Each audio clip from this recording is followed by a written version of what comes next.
Donnie and Dolly, the team is supported by ableauctions.ca. Closing your business? We can help.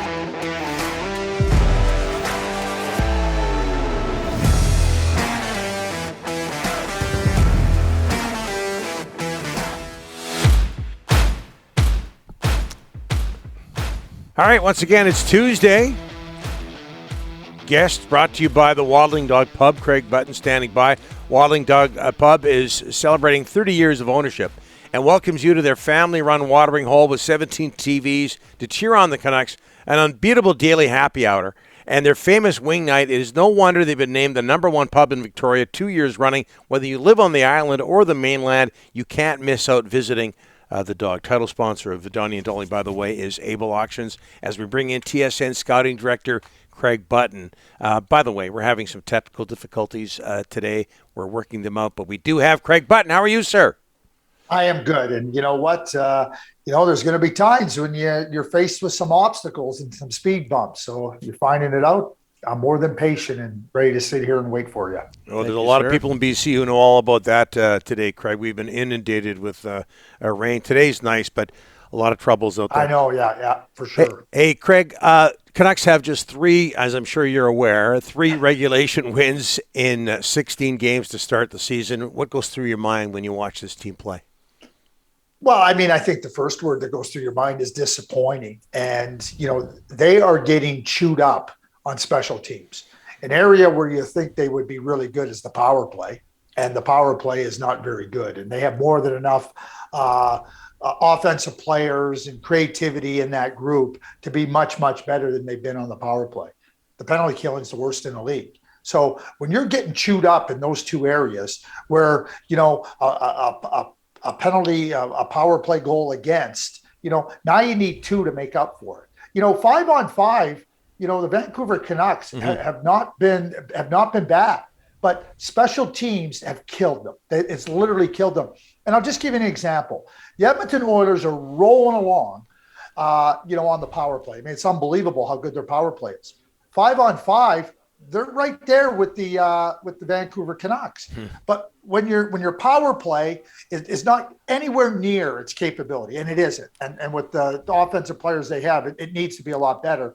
And the penalty killing, somebody better look at this and improve it significantly, because right now those 2 areas of special teams, the 2 most critical areas, the real critical areas in terms of having success, that's what's sinking the Vancouver Canucks right now. And quite frankly, you got to find solutions to that.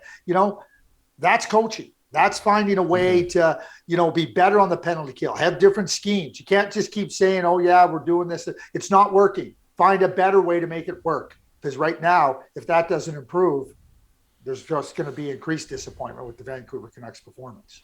Craig, you know what Vancouver's like? Any Canadian market is like when there's a long time of disappointment, people start calling for heads. Would changing the coach or the GM in Vancouver do any good? Yeah, well, I mean, I don't know if it would do any good or not. I mean, number one, change for change's sake. What are you trying to accomplish with change? I mean, I'm a believer is that, it's under the coach's domain and under the coaching office's domain to find solutions to the on-ice problems. Like, there's no way that Travis Green or the coaching staff can sit here and go, yeah, well, the power play is as good as it can be. That's simply not true. And the penalty kill, when you're playing pretty well at 5-on-5 and you're staying level, and the penalty kill is as bad as it is, you better find better ways to be on the penalty kill. So if I'm the manager, I'm spending time in the coaching office. What are the solutions? What can we do? I know the coaches are working on it. It's not about working on solutions. It's about finding solutions. That's what the job is. And that's what should be demanded, from management, and the coaches should be demanding it from themselves. And, there's a difference when you look at the composition of a team and you go, okay, this is as best as we can do. We've maxed out, okay, now you clearly look at it and go, okay, we have a player personnel problem. We have to look to get better players. Every team needs to improve in certain areas. We've talked about the Vancouver Canucks, the blue line. The blue line could stand to be better and improved with better defensemen. But if they were getting massacred at 5-on-5, I would say, okay, that's where it's at. But they found a way to be pretty good at 5-on-5. They got to find a way. Mm-hmm. So right now, this falls right into the lap of Travis Green and the coaching staff. Nobody else. That's where it stands. And if you want to make a change and you've lost faith in somebody, that's an ownership issue. But the areas of responsibility, those are the people that have to be accountable. When I talk about special teams, it's right to the coaching staff.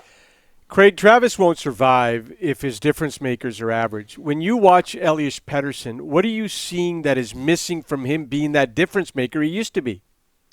Yeah, you know what, Rick? It's such a great question because there's flashes of it, right? Like, and we've seen flashes of it, but he hasn't been able to string it along where, he can really, impact the game in significant ways for longer stretches.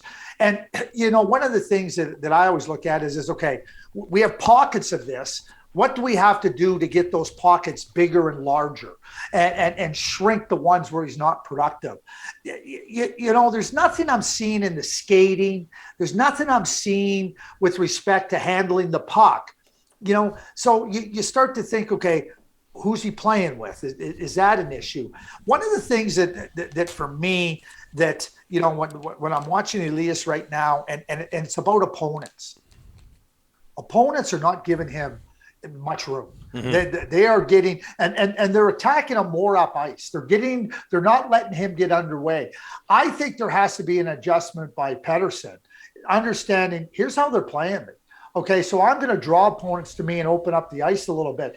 He's still in that attacking mode, and I love the fact that he's in attacking mode, but he doesn't have the space to attack. And he still, to me, he keeps trying to force things, and he's got to stop doing that and say, okay, you're going to play me like this. I'm going to make you pay.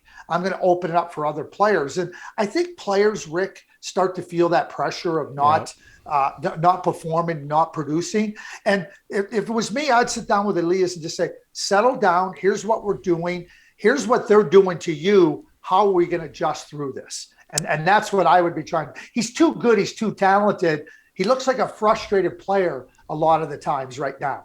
And when any player gets frustrated, they're going to become less productive. Yeah.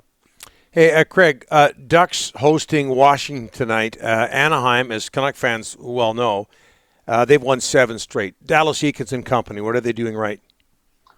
Well, what I will tell you is this. I mean, there were a team last year that couldn't score. They couldn't score. I mean, the power play was awful. They had lots of offensive zone power time on the power play. They couldn't score.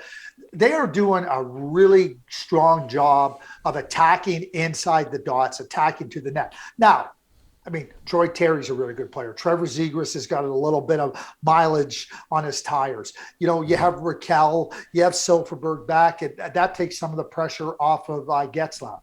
As well, they got a healthy blue line. They've always had a really good goaltender in Gibson, but Josh Manson is healthy. Hampus Lindholm is healthy. And now, you're not extending players up the lineup. So what I would say, I mean, Adam Henrique's had a real significant bounce back year. But the way they play, they were a good team in the offensive zone in terms of holding the puck, but they weren't able to make plays into the slot area, make plays inside the dots and to the net. Now, obviously, you get healthy, skilled players. That's going to help, but they're also attacking into there, and the healthy blue line has significantly contributed to the success of this Anaheim Ducks team. So, we shouldn't be surprised, when teams start to find ways to score and start to find ways to score more consistently, they're going to have more success. And I think that's a big part of Anaheim's success to this point in time. Okay, very quickly, I want to squeak this one in, if you don't mind, or squeeze this one in. Sure. Craig, you were with the Stars when they drafted Jerome Mcginley, who went into the Hall of Fame yesterday, officially. When they drafted him back in '95, I believe, Craig. Yes, what was your thinking back then when you drafted him, and how hard was it? And I believe you were with the Stars when you traded him to Calgary. Well, I was, and listen, when you're trying to acquire talent and you get a player like Jerome Mcginley, you're extremely excited. And we thought Jerome was going to be a very good player, a very good, power forward type player that could score 30 to 35 goals. Well, guess what? Jerome was a star, and we know what he became. He was a 50-goal scorer, 13th best goal scorer in the history of the National Hockey League. We certainly weren't projecting that move, but we saw that he's going to be a really good player. When we went to make the trade, and I don't think enough is made about Al Coates, and he was the manager of Calgary at the time. And you hear it now lots of times. We heard it just with Eichel. Oh, what's Buffalo? Wow, they're looking for a player, 2 prospects, and some picks. Al Coates was focused on quality first and foremost. And he said, do you want Joe Nieuwendyk? And we did. I mean, we're talking about a top-notch all-star centerman, 50-goal scorer. And he said, well, you better be ready to talk about Jerome Mcginley. Well, I'll tell you what, that made us back up a little bit. When we finally got to the point, we realized that, if we wanted Joe Nieuwendyk, it was going to hurt to give up Jerome Mcginley. And if we kept Jerome Mcginley, we'd be excited. And it was going to hurt not to have Joe Nieuwendyk. We had a lot of good young players, and we made the decision that at that point in time, that as difficult as it was to make it, we felt that Joe would make a material difference to our team. One other thing I'd like to point out, our team in 95, 96 was awful. We were a bad team in Dallas. It wasn't like we were close to the Stanley Cup or close to being a contender. But what we did know is that we had Mike Modano, and that we were going to need another centerman of real high-end quality to be able to move our team forward. And when Joe Nieuwendyk was holding out, obviously that came. But we were not – it wasn't like this was a trade that we were making to try to push us over the top, so to speak. We ended up getting there. But at the time, it was about building our team. And that's what made it a little bit more difficult in trading Jerome at that time. But just a great player. And I know lots of people have said it, but as great a player as he is, he's even a better person. A trade that worked out. Way to rub it into the Vancouver audience there, Craig. Really appreciate that. Of course, you worked with Jerome later on and when you moved to Calgary. Craig, thanks for this. Thank you, guys. Have a great day. We went a little overboard with Craig, but I like the Jerome Mcginley story.